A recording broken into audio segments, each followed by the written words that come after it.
Hi there, good morning. I have had two friends reach out to me and say, hey, I want to get started. I quit practicing. I had an injury. Whatever the case may be for you, if you're getting back on your mat, this video is for you.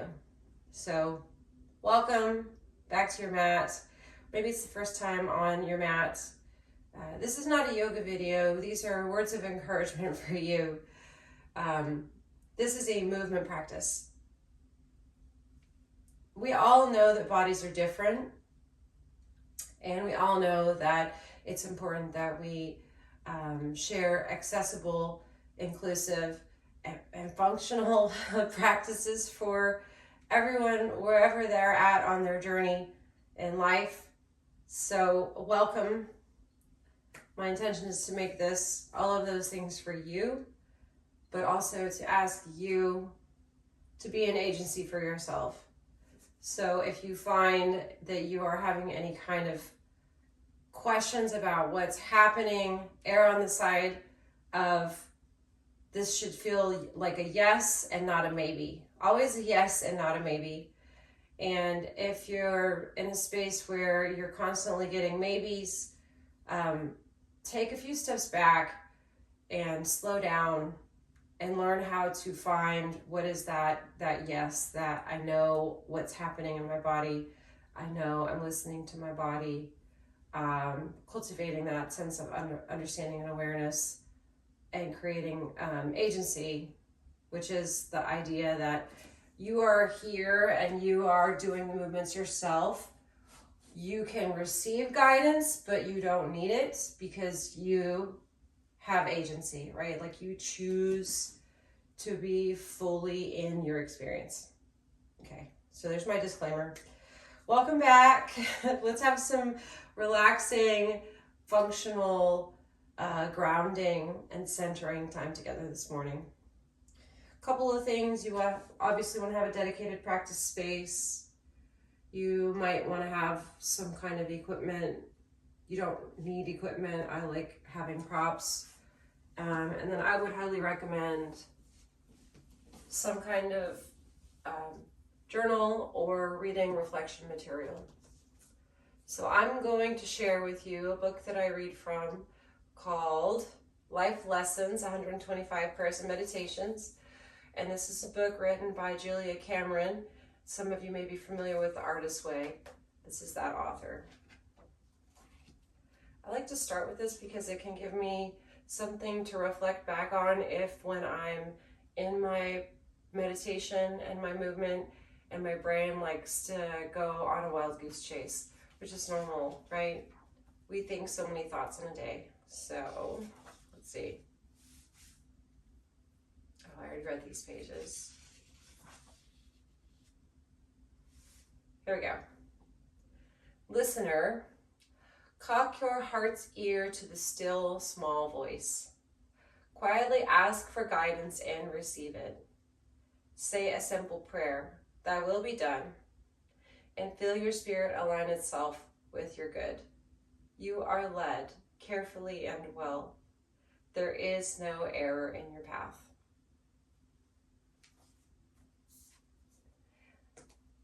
I have a journal here. Usually before I do my movement practice, I journal. I'm going to save that for after today. Welcome. I hope that you found some inspiration in that. We'll start in a comfortable seated position. I'm going to begin in a hip opening variation. So feet together, knees apart, with my props underneath my knees or my calves. Grab a hold of the ankles. Begin to draw yourself forward until you feel a nice opening in the hips. And then connect to your breath. So inhale and exhale. Relax the shoulders. Relax the head. Again, inhale and exhale. And one more time. Breath is in through the nose and out through the mouth.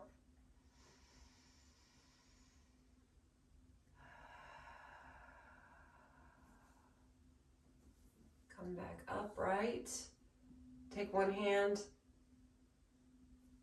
This hand behind you and the other hand across. Movement into twisting your spine, looking past your shoulder. Take 2 breaths.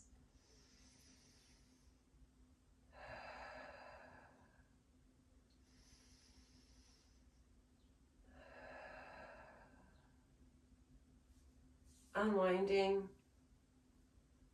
and doing the same thing on the other side. Hand to behind you, hand to across to help you move and twist through the spine, turning the head. 2 breaths.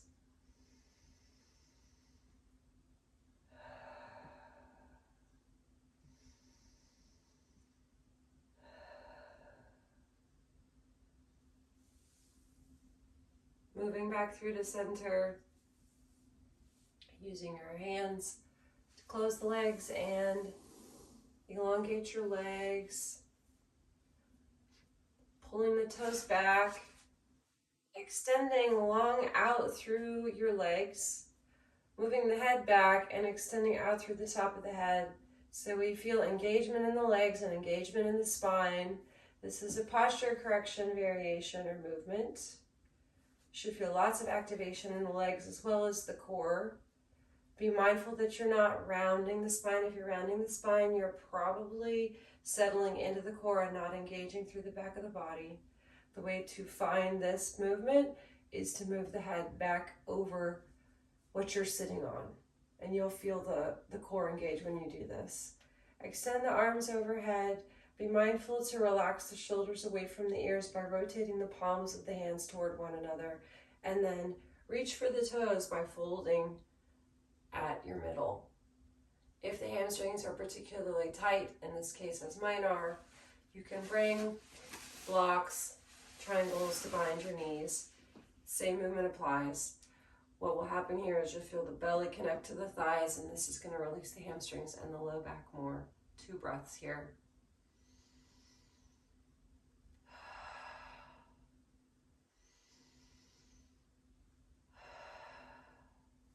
Release.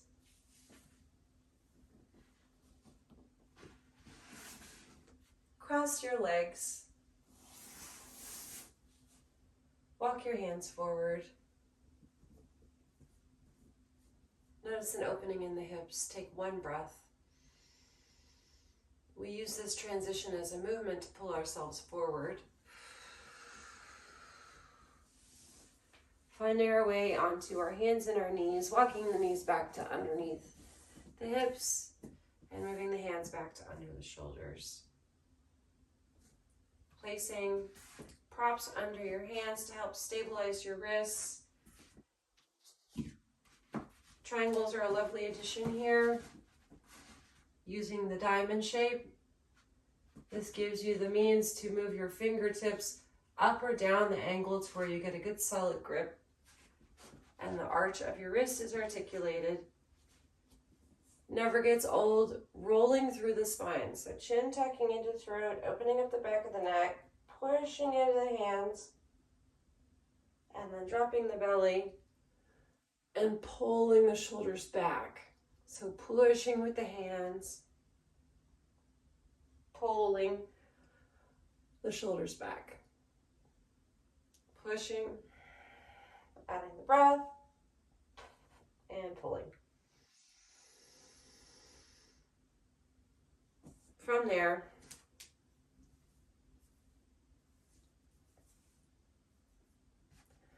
moving the knees wide apart and pressing the hips back toward the heels, coming into a hip opener with a shoulder stretch. So taking the right hand and threading the right hand through, sitting the head down for 2 breaths.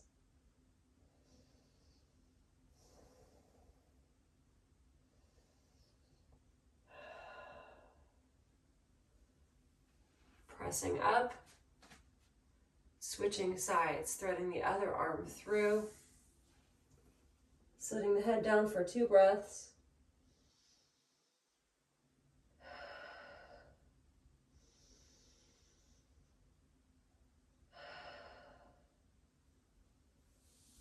Pressing up.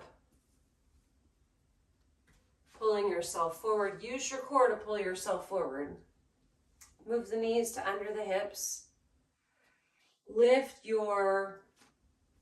this leg out into fire hydrant and pulse the leg 3 times. You should feel some muscles on the outside of the leg firing, and that's going to help you swing the leg around and go for a twist. So opening the shoulders and the chest more, 2 breaths.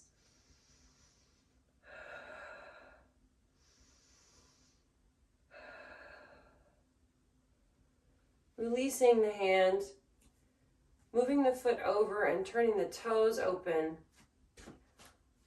Walking the hands away from the bent leg, and you'll feel a nice hip and side body stretch here. You can also sink down toward the ground here, coming to the outside elbow, so the elbow furthest away from the knee, or the inside elbow for a variation on a deeper hip opener. And then pressing back up, moving the leg in, coming up. So you have to press down onto the back, top of the foot, stretch the arms up, open the heart and the chest. This is a kneeling lunge. If you want this to be more challenging, you can extend the leg further back, or you can stay here. Take a breath.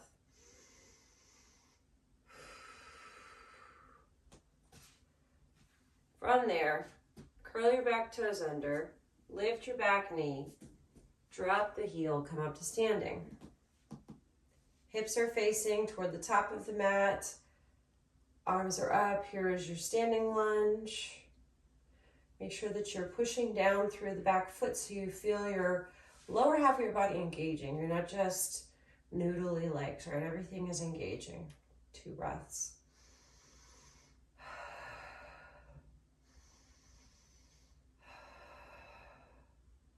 Engage through the front leg by pressing forward. Arms can stay extended. Arms can reach down. Arms can press back. You should feel this muscle loading. Take 2 breaths.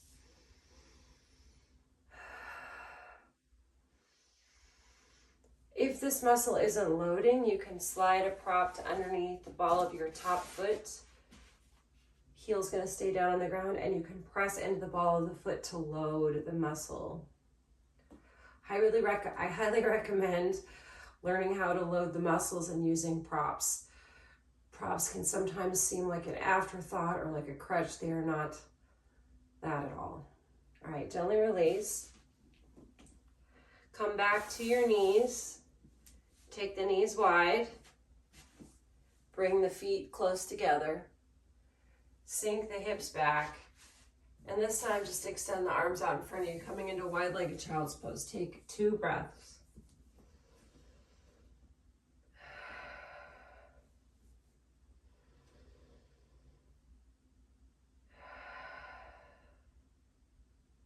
Use your core to draw you up.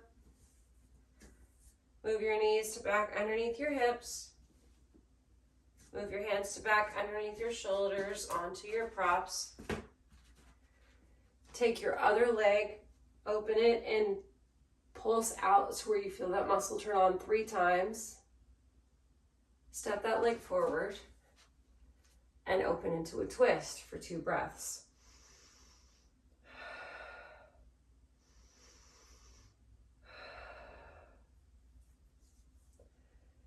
Move your foot slightly off the mat. Turn the toes open and walk the hands away from the bent leg. Start to lower down to the outer arm. Deeper hip opener. Take a breath.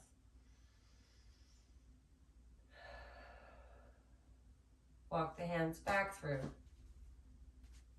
Move the foot back. Press the top of the back foot into the mat and use your core to come up, arms up, kneeling lunge. Take a breath.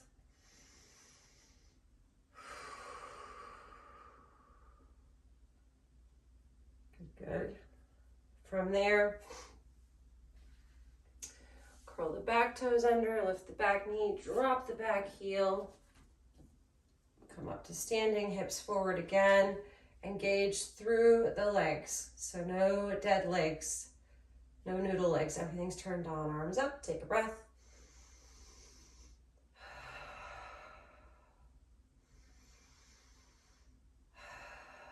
Start to hinge from the hips. Keep the legs immobile. Hinge from the hips. We're loading these muscles here. Again, you can place prop underneath the ball of the foot, or you can lift the ball of the foot. Same thing here. Take a breath. Release the hands, release the knee. Here we go. We're finding our first one and only downward facing dog.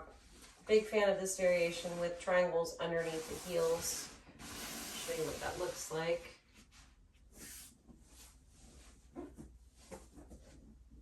So heels anchor onto triangles. Balls of the feet anchor onto the ground. This allows me to extend through my hamstrings and breathe.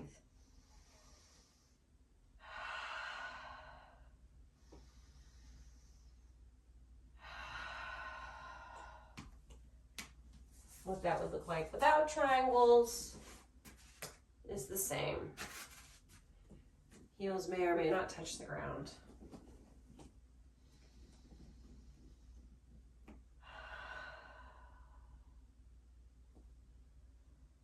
Good, walk your feet to the mat, cross at your ankles, and find your way back to seated. We'll come into our final resting pose. This is optional if you need to move on or go about your day. In a traditional yoga class, you would do a corpse pose. For those of us that are coming to this space for more of a movement practice, you do not have to do a corpse pose. You can do just a meditation. Ultimately, that's what we're learning in corpse pose anyway. It's called the final resting pose because we're learning how to finally rest, among another number of things. So you're welcome to take a reclining position. I'm going to take a reclining position today with the triangles behind my neck because my neck is always tight. I'll show you how to do this. So you'll bring your two triangles together with the balance landmark down. And you're going to identify the occipital ridge, back of your head. That's that line of tissue where massage therapists go in to lift and massage. And you'll lower down. You want to find that point and put the back of your head on it so that I still have curve in my neck. So my chin is going to be lifted slightly and then I can turn my head from side to side.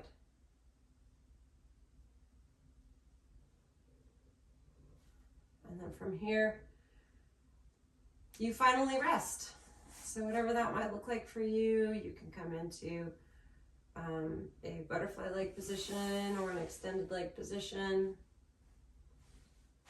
And we'll shift our focus to breathing. So inhale up to the count of 3. Hold your breath to the count of 3. And exhale out to the count of 3. Inhale up to the count of 4. Hold your breath to the count of 4. And exhale out to the count of 4. Inhale up to the count of 5. Hold your breath to the count of 5. And exhale out to the count of 5.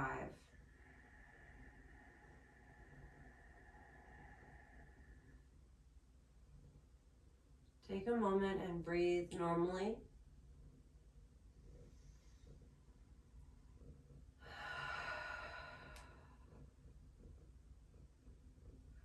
And then check to see if any one of those counting breath cycles felt like a good fit to you. And for the next minute, pick your number and practice 3-part breathing. So I'm going to pick 4. Inhale up to 4.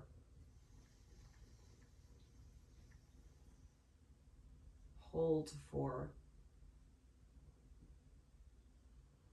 And exhale out to 4.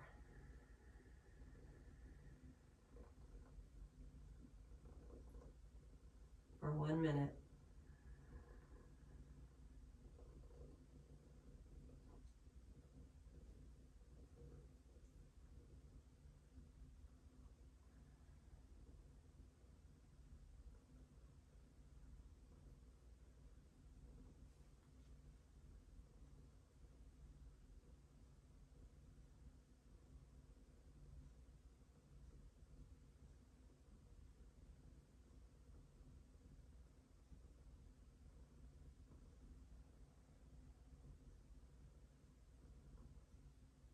And finish with 1 more breath.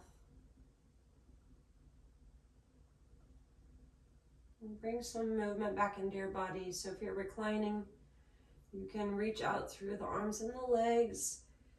If you're seated, you can wiggle your fingers, your nose.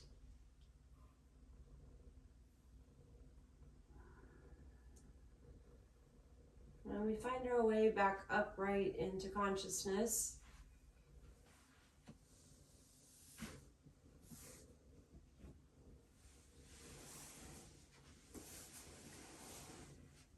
Giving ourselves an opportunity to sit for 1 more moment and reflect on anything that came to us, anything we felt in our movements, any thoughts that we had.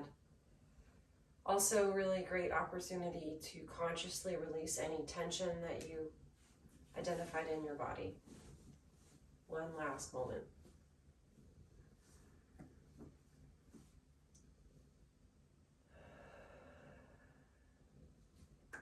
I wanted to thank you for joining us today, and I hope that you found this to be a really helpful way to step back onto your mat.